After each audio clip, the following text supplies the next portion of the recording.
Reka mbasuhuze mwese mbifurije kugira ibihe byiza mwe mukunda mugakurikira ibiganiro tubagezaho. Amakuru agezweho rero hagati y'Uburusiya ndetse na Ukraine kuri ubu ngubu byageze ku mugabane wa Afurika ho mu nama mu Burusiya.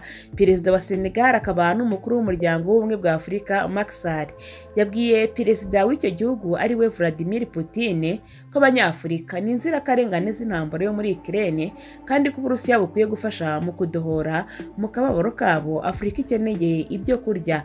Ni nyuma y'ibiganiro byabereye mu mujyi wa Sochi, Macky Sall yavuze ko perezida w'Uburusiya Vladimir Putin yasezeranyije koroshya koko mu kohereza mu mahanga ibinyampeke n'ifumbire, ariko ngo nta makuru arambuye yatanze kuri iki kibazo. Perezida Putin yaboneyeho guhakana ko Uburusiya burimo kubuza ibyambu bya Ukraine kohereza ibinyampeke mu yandi mahanga.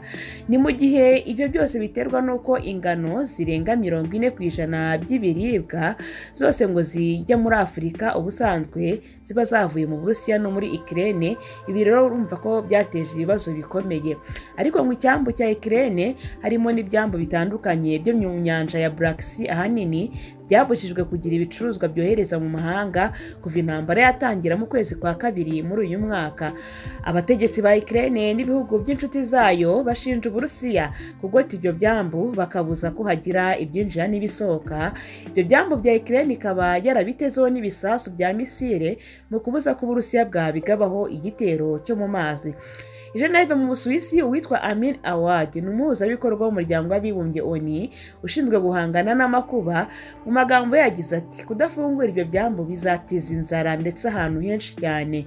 Avuga ko ubuke bw'ibinyampeke bushobora kugira ingaruka ku bantu barenga 1 miliyari isi ndetse bukanateza gusuhuka cyangwa se kwimuka bajya ahandi kw'abantu benshi. Intambara yo muri Ukraine yahuhuye cyane ubuke bw'ibiribwa bwari bwisangiweho muri Afurika bitewe n'umusaruro mubi ndetse ngo n'umutekano muke uhora ku mugabane wa Afurika.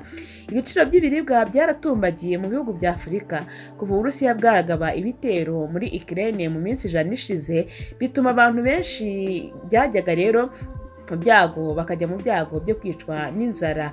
Mark Danford, umukuru w'ishami rya ONU rishinzwe ibiribwa PAM, avuga ko muri Afurika abantu barenga 80 bafite ikibazo gikomeye cyo kutihaza mu biribwa kandi ko bashonje cyane. Avuga ko uwo mubare wavuye kuri miliyoni hafi 50 z'abari bafite icyo kibazo mu gihe nk'iki gihe cyo mu mwaka ushize, none bageze kuri miliyoni 80. Ni mu gihe Chad yatangaje ibihe bidasanzwe by'ibura ry'ibiribwa mu gihugu cya Chad, ngo 1/3 cy'abaturage b'iki gihugu bakeneye imfashanyo z'ibiribwa nk'uko bitangazwa na ONU. Leta ya Chad yasabye imfashanyo ndetse iyisaba amahanga. Macky Sall yabwiye Putin ko akwiye kumenya ko ibihugu bya Afurika nubwo biri kure y'aho intambara iri kubera, ati ni inzirakarengane z'aya makuba mu bukungu. Yanavuze ko arimo kuvugira ibindi bihugu byo ku mugabane wa Aziya, mu burengerazuba bwo hagati ndetse no muri Amerika y'Epfo.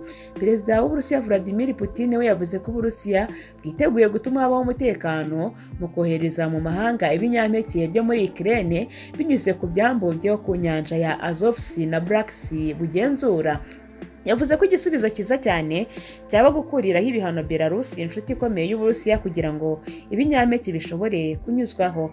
Abasesenguzi mu bya politiki bamwe bavuga ko Uburusiya burimo kwizera ko ayo makuba y'ibiribwa asa nk'ari hafi kubaho zose igitutu cya politiki ibihugu byo mu burengerazuba, ni ukuvuga Uburayi na Amerika. Bavuga ko kandi ko bwizeye ko yateza izindi mpunzi nyinshi zerekeza i Burayi zivuye mu bihugu bitihagije mu biribwa byo mu burengerazuba bwo hagati ndetse no ku mugabane wa Afurika. Mbere y'iyo nama yo kuwa gatanu, Perezida Putin yavuze ko buri gihe aba ari ku ruhande rwa Afurika, ariko ntiyavuze byeruye ku makuba y'ibiribwa yo kuri uyu mugabane wa Afurika.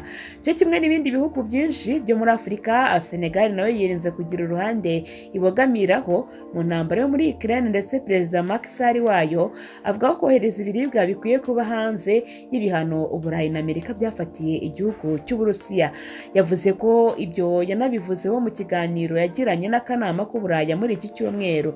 Kuwa gatanu w'icyumweru gishize, Perezida wa Amerika Joe Biden we yamaganye ibitekerezo by'uko uburengerazuba aribwo bwateje izamuka ry'ibi biciro ku isi. Magambo yagize ati iki ni igiciro cyazamuwe na Putin. intambara ya Putin yazamuye igiciro cy'ibiribwa kuko Ukraine n'Uburusiya ari bibiri mu bigega binini by'ibiribwa ku isi ku ngano n'ibigori, ikintu cy'ibanze mu biribwa byinshi cyane ku isi. Ati rero ntabwo ari ibihugu byo mu burengerazuba byateje intambara. Mu gihe hashize iminsi irenga 100 ho gato intambara yo muri Ukraine itangiye, ibibazo ku mpande zose bikomeye kuba byinshi. Mu ruhande rumwe abatavuga rumwe na leta ya Ukraine bakomeje kugaragaza ko hakenewe kuzakorwa iperereza ku burangare bwaranze abayobozi bo muri Ukraine mu ntangiriro y'intambara. Kuva no mu Gushyingo umwaka ushize ubutasi bwa Amerika bwaburiye Ukraine kuyibwira ko Uburusiya buri gutegura igitero simusiga ku butaka bwayo. Icyakora aya makuru nubwo yabaga ari mu cyiciro cy'amakuru yizeye ku rwego rwo hejuru, ntabwo ubutasi bwa Ukraine bwayihaga agaciro ndetse bwakomeje gutya na nyuma y'uko nabwo butangiye kugenda bubyibonera. Byageze aho Amerika itumiza abahagarariye ibihugu byayo muri Ukraine ibereka uburyo Uburusiya buri gutegura igitero, ariko byose ntibyahinduye imitekerereze ya leta ya Kiev yakomeje kwizera abaturage ko intambara idashoboka kandi ko ibiganiro bishobora gukemura ibibazo kurusha intambara.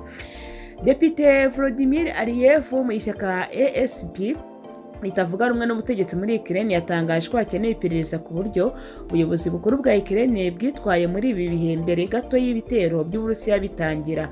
Amakuru avuga ko Amerika yabwiye Ukraine ko ijoro ryo ku itariki 23 Gashyantare ari naryo ryakurikiye ijoro ry'igitero ko Uburusiya buri bugabe ibitero, ariko ntihagire umuburo cyangwa se inama idasanzwe itegurwa muri Ukraine.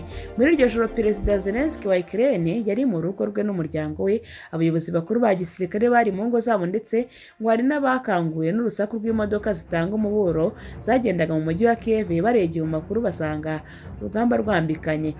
Uwo mudepite Aliyev yatangaje ko ibyo bikorwa birimo uburangare bukomeye, bityo ko mu gihe intambara izaba irangiye hakenewe iperereza ku cyateye ubwo burangare.